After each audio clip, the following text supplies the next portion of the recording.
Hey, what's going on everybody? Josh Quinones here, and as you can see, it is currently very dark outside right now. Yes, it is actually just past midnight, but you already know we are back with another 4K low light video test, this time with the OnePlus 7 Pro. We're going to be doing 3 tests. The first thing we're going to test out is the front-facing pop-up camera to see how well the quality is when recording video at night or in the low light situation. But keep in mind that the front-facing pop-up camera can only film at 1080p, so just keep that in mind when watching this video. And then we'll go ahead and switch it to the rear cameras. The second test filming at 4K 30 frames per second, and then the third test filming at 4K 60 frames per second. Then we're gonna see how they differ, which one is better than the other, if it's better to record at 30 frames or 60 frames per second in a low light situation. So let's go ahead and get started. Alright, so here we are filming with the front-facing pop-up camera on the OnePlus 7 Pro. Now remember, like I said earlier, we can only film up to 1080p with the front-facing pop-up camera, so do keep that in mind. As you can see, the only lighting I have around me at the moment is the lighting from the stores right here, a little bit of these Christmas lights on the trees right here,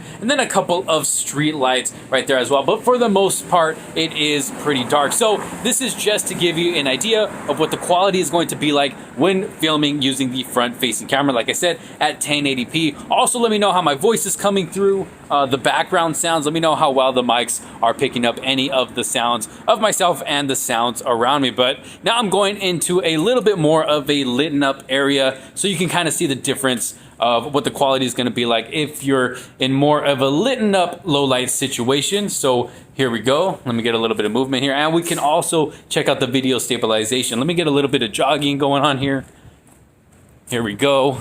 Now on the viewfinder, it does look a little bit shaky, but I will let you all be the judge of this video. Just let me know what you think down in the comment sections below. But let's go ahead and switch over to the rear-facing camera now. All right, so here we are with the rear-facing camera, shooting at 4K 30 frames per second. Let me go ahead and get some of these lights here. A little bit of the trees that are being lit up by some of these lights, but still with the darkness in the background.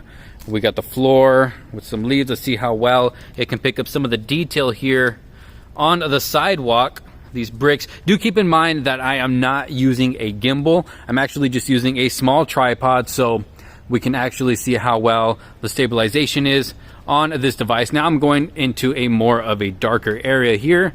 Let me go ahead and pan around, see how well the quality is.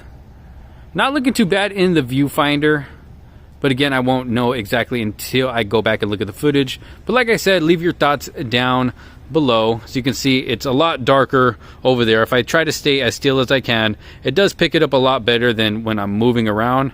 But for the most part, it does look pretty good in the viewfinder. But like I said, I'm gonna have to go back and watch the footage. But y'all, let me know your thoughts down below. This is 4K 30 frames per second. So let's go ahead and check out 4K 60 frames per second. All right, so here we are, 4K 60 frames per second. And if you'll notice, the video is a lot smoother than when filming at 30 frames per second. But do keep in mind, one thing when recording at 4K 60 frames per second is that video stabilization is not supported. So as you can see, I'm walking around here and you'll notice the camera shaking a little bit more than before when I was recording just at 30 frames per second. Now I'm trying to keep my hands as still as possible, trying not to shake the device too much. But if you'll notice, if I start walking normal here, the device will start shaking a lot, and I can already see it in the viewfinder that the video is starting to look a lot more shaky. You can see when I'm taking my footsteps, but you know, I got to keep it real for you guys so you know what you're getting if you do happen to purchase this device for yourself.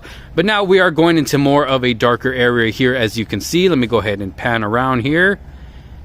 Now it does look a lot smoother than 30 frames per second, of course, but like I said, no video stabilization. Let me walk back this way a little bit more. Let me see how well it gets the detail in the sidewalk here. Now it does look a lot darker when recording at 60 frames. Let me go ahead and come back up to the light. But there it is, the rear video test, 4K 60 frames per second. All right, so we are back on the front-facing camera. Let me know what y'all think about the video quality on the front-facing camera, the rear-facing camera filming at both modes, 30 frames and 60 frames per second. Let me know what y'all think about the quality, if you think the cameras are actually pretty good, or if you think they maybe can use some work. Now, I do want to mention that this whole test was done after OnePlus sent out the most recent updates to improve these cameras. So I would really love to know your thoughts on what you guys think, but this has been the low light light video test with the OnePlus 7 Pro. Don't forget to leave a huge thumbs up on this video if you did like it and find it helpful. Don't forget to subscribe and hit that bell for notifications so you don't miss out on any other future videos to come. Thank you all so very much for watching. I will see you on the next one. Peace out.